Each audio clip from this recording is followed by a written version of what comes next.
Hi friends, எல்லாருக்கும் வணக்கம். எல்லாரும் எப்படி இருக்கீங்க? நல்லா இருக்கீங்களா? Welcome to Shakti Saravana YouTube channel. இன்னைக்கு வீடியோவில் இந்த ஆடி மாதத்தில் அதிசக்தி வாய்ந்த காமாட்சி அம்மனை பற்றி தாங்க நாம் தெரிஞ்சுக்க போகிறோம். நிறைய பேருக்கு தெரிஞ்சிருக்கும், தெரியாத ஒரு சில பேருக்கு இந்த வீடியோ ரொம்ப யூஸ்ஃபுல்லாக இருக்கும் அப்படின்னு நினைக்கிறேன். வீடியோவை ஸ்கிப் பண்ணாமல் ஃபுல்லாக பாருங்கள், நிறைய விஷயங்களை நம்ம தெரிஞ்சுக்கலாங்க. நம்ம வீட்டில் எல்லார் வீட்லேயும் காமாட்சி அம்மன் தீபம் கண்டிப்பாக இருக்குங்க. காமாட்சி அம்மன் தீபம் இல்லாத வீடே கிடையாது அப்படின்னு சொல்லலாம். நம்ம ஃபோட்டோ வச்சுருக்கிறோமோ, சிலை வச்சுருக்கிறோமோ, எது வச்சுருக்கிறோமோ இல்லையோ, கண்டிப்பாக ஒரே ஒரு தீபம், அது வந்து காமாட்சி அம்மன் தீபம் எல்லார் வீட்லையும் நீக்கமர நிறைந்திருக்கும். அந்த அம்மனை பற்றி தாங்க இன்றைக்கி நாம் தெரிஞ்சுக்க போகிறோம். காமாட்சி அம்மனுக்கு தனியாக ஃபோட்டோ எதுவும் தேவையே கிடையாதுங்க. ஏன்னா விளக்கு ரூபத்திலே எல்லார் வீட்லையுமே நிறைஞ்சிருக்கிற ஒரு அம்மன் அப்படின்னா காமாட்சி அம்மன் தீபம் தாங்க. உங்கள் வீட்டு காமாட்சி அம்மன் தீபத்தை பாருங்கள், அவங்களுடைய முகம் வந்து தேஞ்சிருக்கக்கூடாதுங்க, நல்லபடியாக இருக்கணும். நம்ம வந்து விளக்கு தேய்க்கும் போது வாரத்துக்கு ஒரு தரமோ இல்லை 15 நாளைக்கு ஒரு தரமோ விளக்கெல்லாம் தேய்க்கும் போது ஒரு சிலர் வந்து அந்த ஃபேஸ் எல்லாம் நல்லா தேய்ச்சிட்டு அந்த ஃபேஸ் வந்து தெரியாமல் அப்படியே தேஞ்சு போயிருக்கும். அந்த மாதிரி தேஞ்சு போயிருந்தது அப்படின்னா கண்டிப்பான முறையில் வந்து தீபத்தை நீங்கள் மாற்றிடுங்க. அவங்களுடைய ஃபேஸ் வந்து எப்பவுமே பளிச்சுன்னு நல்லா அதனுடைய உருவம் நல்லா தெரிகிற மாதிரி இருக்கும்போது மட்டும்தான் அதனுடைய பவர் நமக்கு கிடைக்குங்க. அதனால் உங்கள் காமாட்சி அம்மன் தீபம் எப்படி இருக்குது அப்படின்னு செக் பண்ணிவிட்டு, ஒருவேளை நல்லா இருந்தால் ஓகே, ஃபேஸ்லாம் தேஞ்சு போயிருக்கு, அவங்க முகமே தெரில அப்படின்னா தயவு செஞ்சு புதுசாக ஒரு காமாட்சி அம்மன் தீபம் வாங்கிட்டு வந்து வச்சு தீபம் ஏற்றுங்க. அன்னையோட அருள் பரிபூரணமாக கிடைக்குங்க. அவ்வளவு சக்தி வாய்ந்த அம்மன். அவங்க கோவில் கொண்டுள்ள இடம் அப்படின்னு பார்த்தா நிறைய இடங்கள் இருந்தாலும் காஞ்சி காமாட்சி அம்மன் கோவில் ரொம்ப சிறப்பு வாய்ந்ததுங்க, ரொம்ப புகழ் பெற்றது. அந்த கோவிலோட அற்புத வரலாறும் அதனுடைய சிறப்புகளும் பற்றி தான் இன்னைக்கு வீடியோவில் நம்ம தெரிஞ்சுக்க போகிறோம். தமிழகத்தில் இருக்கிற சக்தி பீடங்களில் ஒன்றாகவும் உலகத்தில் உள்ள மோட்சபுரிகளில் ஒன்றாகவும் விளங்குவது தான் காஞ்சி காமாட்சி அம்மன் கோவில். இந்த கோவிலில் இருக்கிற அம்பிகையை பக்தர்கள் தாயாகவும் குழந்தையாகவும் வழிபடுறாங்க. தன்னை தேடி வரும் பக்தர்களுக்கு வேண்டும் வரங்களை தரும் அற்புத தெய்வமாக அன்னை காமாட்சி விளங்குறாங்க.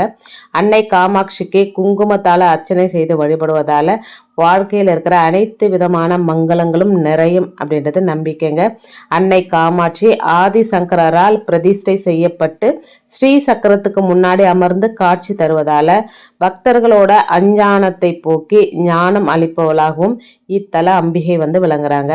உலகத்துல பல பகுதிகளிலிருந்தும் ஏராளமான பக்தர்கள் காஞ்சிபுரம் வந்து இந்த அன்னையை வழிபட்டுட்டு போறாங்க. கோவில் மாநகரம் அப்படின்னு போற்றப்படும் காஞ்சிபுரத்தில் அமைந்துள்ளது மிக முக்கியமான கோவில் அப்படின்னா அது வந்து காமாட்சி அம்மன் திருக்கோவில் தாங்க.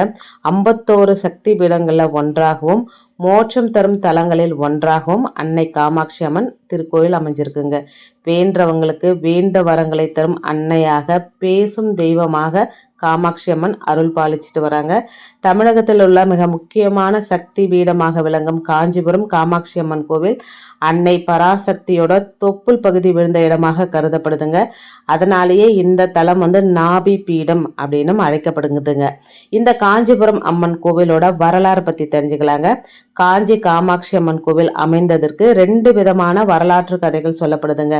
தட்சனோட யாகத்தீயில குதித்து உயிரை மாய்த்து கொண்ட சதியின் உடலை தூக்கி கொண்ட சிவபெருமான் சுற்றிய போது அன்னையின் தொப்புள் பகுதி விழுந்த இடத்துல சக்தி பீடம் அமைக்கப்பட்டதாக சொல்லப்படுதுங்க.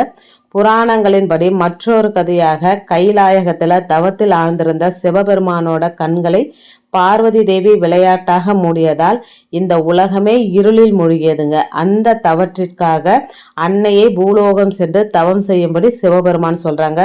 பூலோகம் வந்த அன்னையும் மாங்காடு தலத்துல தீ மூட்டி தவம் செஞ்சாங்க. அவரோட தவத்திற்காக மகிழ்ந்த சிவபெருமான் காஞ்சிபுரத்துல வந்து தன்னை அடையும்படி சொல்றார்.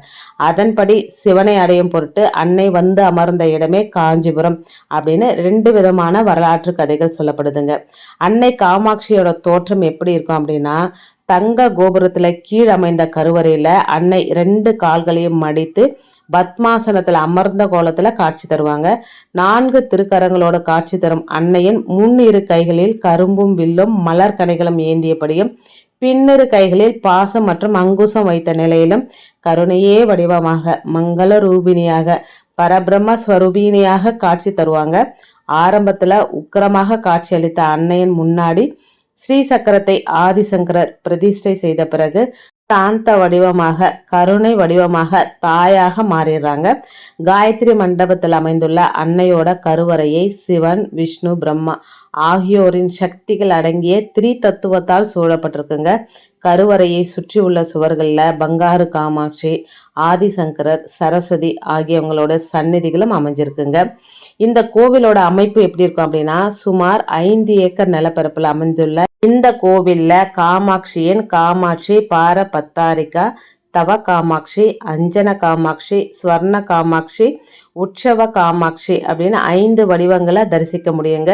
108 திவ்ய தேசங்கள்ல திருக்கல்வனூர் பெருமாள் கோவில் சிதிலம் அடைஞ்சதால அந்த கோவில்ல இருக்கிற பெருமாளை இங்கே எடுத்துட்டு வந்து வைக்கப்பட்டாங்க அப்படின்னு சொல்லப்படுதுங்க. அதனால திவ்ய தேசங்களில் ஒன்றாகவும் விளங்கும் காஞ்சி காமாட்சி அம்மன் கோவில்ல திருமாலோட வராக வடிவத்தையும் தரிசிக்க முடியுங்க.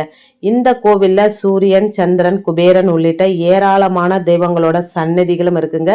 இந்த திருக்கோவில் கிபி 5 முதல் 8ஆம் நூற்றாண்டுகளில் பல்லவ மன்னர்களால இந்த கோவில் கட்டப்பட்டதாக சொல்லப்படுதுங்க.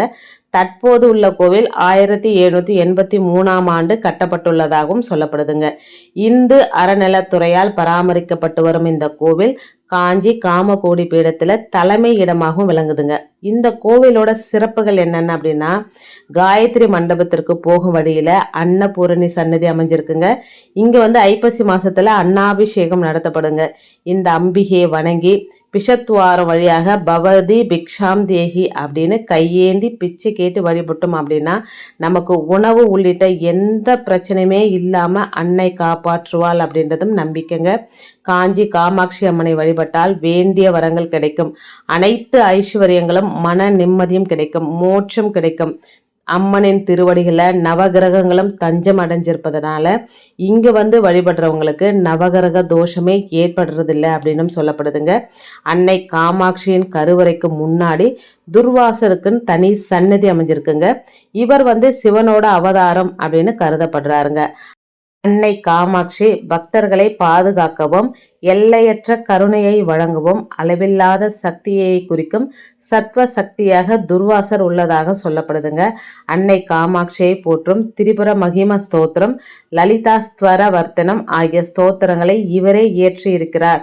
சரஸ்வதியோட சாபத்தால கேட்கும் திறனற்றவராகவும் பேசும் திறனற்றவராகவும் இருந்த துர்வாசர் அன்னை காமாட்சியோட கருணையால சாபத்திலிருந்து விடுபட்டதாக புராணங்கள் சொல்லுதுங்க. லலிதா சகசர நாமத்துல முதல் திருநாமமாக விளங்கும் ஸ்ரீமாதா அப்படின்ற துதி அன்னை காமாட்சியையே குறிப்பதாகவும் சொல்லப்படுதுங்க. ஹயக்ரீவர் அகத்திய முனிவர் மூலம் லலிதா சகசர நாமத்தை அருளியதால ஹயக்ரீவர் அகத்தியர் இருவருக்கும் இந்த கோவில்ல சந்நிதிகள் இருக்குங்க. இந்த கோவிலோட தல விருட்சமாக மாமரம் இருக்குங்க. இது பல யுகங்களாக இருப்பதாகவும் சொல்லப்படுதுங்க. இந்த அன்னை காமாட்சியோட முக்கியமான திருவிழாக்கள் அப்படின்னு பார்த்தா, மாசி மாதத்துல காமாட்சி அம்மனுக்கு தேர் திருவிழா, தெப்ப உற்சவம், பிரம்மோற்சவம் ஆகிய திருவிழாக்கள் நடத்தப்படுங்க. இது தவிர நவராத்திரி, ஆடி, ஐப்பசி பூசம், சங்கர ஜெயந்தி, வைகாசி மாசத்துல வசந்த உற்சவம் இது எல்லாமே நடத்தப்படுங்க. எல்லா மாசத்துலயும் வரும் வெள்ளிக்கிழமைகளை சிறப்பு பூஜைகள் நடத்தப்படும் அப்படின்றதும் குறிப்பிடத்தக்கதுங்க. திருமண வரம், குழந்தை வரம் ஆகியவையே இந்த கோவிலுக்கு வரும் பக்தர்களோட முக்கிய வேண்டுதலாக இருக்குங்க. இங்குள்ள சந்தான ஸ்தம்பத்தை வணங்கினால் புத்திர பாக்கியம் கிடைக்கும் அப்படின்றது நம்பிக்கைங்க.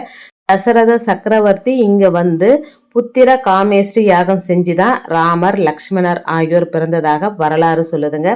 வேண்டுதல் நிறைவேறியவர்கள் அம்மனுக்கு புடவை சாத்துறது, அன்னதானம், அபிஷேகம் இதெல்லாம் செய்து வேண்டுதலை நிறைவேற்றுறாங்க. கோவில் திறந்திருக்கிற நேரம், இந்த சக்தி வாய்ந்த இந்த காஞ்சி காமாட்சி அம்மன் கோவில் திறந்திருக்கிற நேரம் காலை 5 மணி தொடங்கி பகல் 12:15 மணி வரையிலும், மாலை 4 மணி தொடங்கி 8:15 மணி வரையிலும் கோவில் நட திறந்திருக்குங்க. வெள்ளிக்கிழமைகளை மட்டும் ராத்திரி 9:30 மணி வரையிலும், பௌர்ணமி நாளில் 10:30 மணி வரையிலும் இந்த கோவில் நட திறந்திருக்குங்க. இந்த கோவில் எங்க அமைஞ்சிருக்கு அப்படின்னு பார்த்தா, காஞ்சிபுரம் ரயில் நிலையத்திற்கும் பஸ் நிலையத்திற்கும் மிக பக்கத்திலேயே இந்த கோவில் அமைஞ்சிருக்குங்க. சங்கர மடத்தை ஒட்டி அமைந்துள்ள காமாட்சி அம்மன் கோவில் தான் காஞ்சிபுரத்தில் அமைஞ்சுள்ள மற்ற முக்கியமான கோவில்கள் அனைத்திற்கும் தொடக்கமாக அமைஞ்சிருக்குங்க. இவ்வளவு சிறப்பு மிக்க காஞ்சிபுரம் காமாட்சி அம்மன் கோவிலை இது வரைக்கும் யாரெல்லாம் போய் தரிசனம் பண்ணியிருக்கீங்க அப்படின்னு எனக்கு கமெண்ட்ல சொல்லுங்க. வாய்ப்பு இருக்கிற பட்சத்தில் நீங்களும் ஒரு தரம், இதுவரையும் பார்க்காதவங்க ஒரு தரமாவது காஞ்சிபுரம் காமாட்சி அம்மனை போய் தரிசனம் பண்ணிட்டு வாங்க. எல்லாம் நல்லதே நடக்குங்க. ஏன்னா காமாட்சி அம்மனையும் நம்மளையும் பிரிக்கவே முடியாதுங்க. ஒவ்வொரு இல்லங்களிலும் உள்ளங்களிலும் நீக்கமர நிறைந்திருக்கும் காமாட்சி அம்மனோட தரிசனம் எல்லாருக்குமே கிடைக்கணும் அப்படின்னா அவங்கள நேரடியாக ஒரு தரம் போய் தரிசனம் பண்ணிட்டு வாங்க. இந்த இந்த ஆடி மாசத்துல இவ்வளோ சக்தி வாய்ந்த காமாட்சி அம்மனோட வரலாறு பற்றி உங்களோட சொன்னதுல எனக்கு ரொம்ப சந்தோஷங்க. ஆடி மாசத்துல வர 2வது வெள்ளிக்கிழமை காமாட்சி அம்மனை வழிபட வேண்டிய ஒரு முக்கியமான ஒரு விரத நாளுங்க. பொதுவாகவே வெள்ளிக்கிழமை ரொம்ப விசேஷம். அதுவும் ஆடி மாசத்துல வர வெள்ளிக்கிழமை ரொம்ப ரொம்ப விசேஷங்க. ஆடி மாசத்துல வர ஒவ்வொரு வெள்ளிக்கிழமைக்கும் ஒரு தனி சிறப்பு இருக்கு. அந்த வகையில 2வது வெள்ளிக்கிழமை காமாட்சி தேவியை வழிபட வேண்டிய ஒரு முக்கியமான விரத நாள். ஆடி மாசத்துல அதுவும் சக்தி மாசத்துல சக்தி வாய்ந்த இந்த காமாட்சி அம்மனுடைய வரலாறு பத்தி உங்களோட சொன்னதுல சந்தோஷங்க. வீடியோல நான் சொன்ன விஷயங்கள்லாம் உங்களுக்கு பிடிச்சிருந்தது அப்படின்னா ப்ளீஸ் சேனலுக்கு சப்ஸ்கிரைப் பண்ணி சப்போர்ட் பண்ணுங்க. இந்த வீடியோவை உங்க ஃப்ரெண்ட்ஸ் அண்ட் ஃபேமிலிக்கும் ஷேர் பண்ணி விடுங்க. அவங்களும் பலனடையட்டும். இன்னொரு எளிமையான ஆன்மீக தகவலோடு உங்களை சந்திக்கிறேன். அது வரைக்கும் நன்றி, வணக்கமும். Take care and bye friends.